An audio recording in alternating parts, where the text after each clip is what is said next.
Lesson 312. I see all things as I would have them be. Hi there. How about we try seeing the world around us from a different perspective today, just to discover how our viewpoint can actually impact the world we perceive?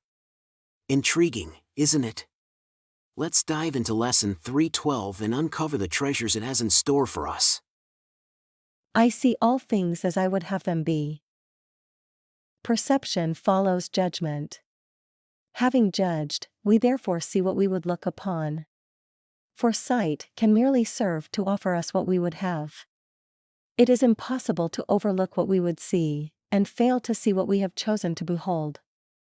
How surely, therefore, must the real world come to greet the holy sight of anyone who takes the Holy Spirit's purpose as his goal for seeing. And he cannot fail to look upon what Christ would have him see, and share Christ's love for what he looks upon. I have no purpose for today except to look upon a liberated world, set free from all the judgments I have made. Father, this is your will for me today, and therefore it must be my goal as well. In other words, this lesson seems to touch on the concept of self-fulfilling prophecies, where our expectations or beliefs about a person or situation lead to behaviors that make the anticipated outcome more likely to occur. In psychology, these types of mechanisms are well documented. Our expectations influence us to behave in ways that prompt others or the situation to conform to our original expectations. For instance, if we believe our brother is rude, we might approach them in such a defensive way that we provoke the very rudeness we anticipated. Interestingly, this dynamic also plays out in educational and organizational contexts, where the expectations of teachers, managers, or leaders can significantly shape the performance and behavior of students or employees. When there are high expectations for someone, whether a student or an employee, this often leads to improved performance, a phenomenon known in psychology as the Pygmalion effect.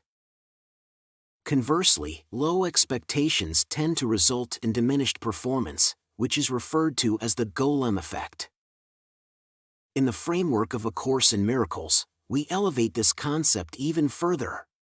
Perceiving the world differently not only operates through the psychological mechanisms previously described, but it also functions at a metaphysical level.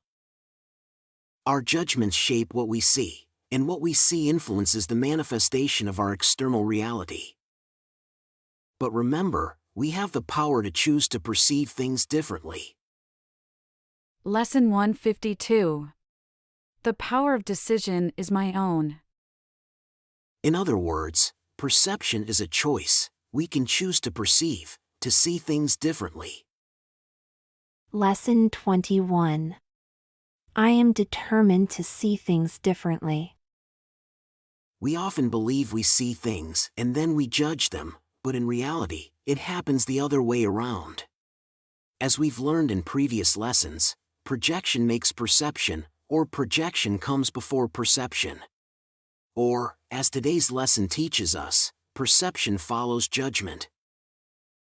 So, if it's all a matter of choice, how can we choose to see the world around us? How about we see it through the eyes of Christ? Lesson 270. I will not use the body's eyes today. How about we see it through the eyes of love? How about we see brothers in everyone? And even when they may not act in the most lovable manner, can we still recognize them as our brothers? Might we consider that they are simply grappling with their own battles and that they are doing their best? We can hold compassion and empathy, because we know that in truth, nobody can spiritually harm us when we are aligned with our true inner self, with who we are.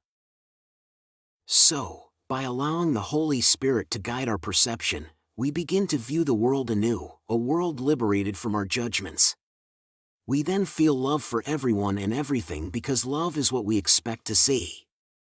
Let's embrace this as our task for today, the task of the miracle workers. I see all things as I would have them be. I see all things as I would have them be. I see all things as I would have them be. What do you think about that? Isn't it remarkable how by shifting our expectations, we can alter our actual perceptions? Isn't it incredible how by changing what we expect to see we can actually change what we do see? Yet, even if this concept isn't new to you, recall that it's less about intellectual understanding and more about active practice.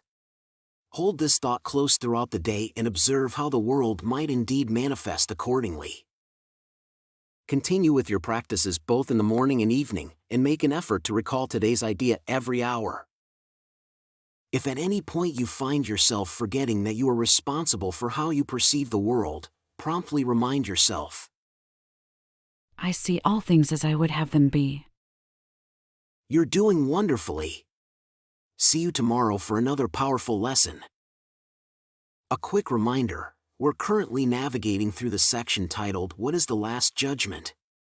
If you haven't seen the introduction to this section yet, make sure to check out the video link popping up on your screen shortly.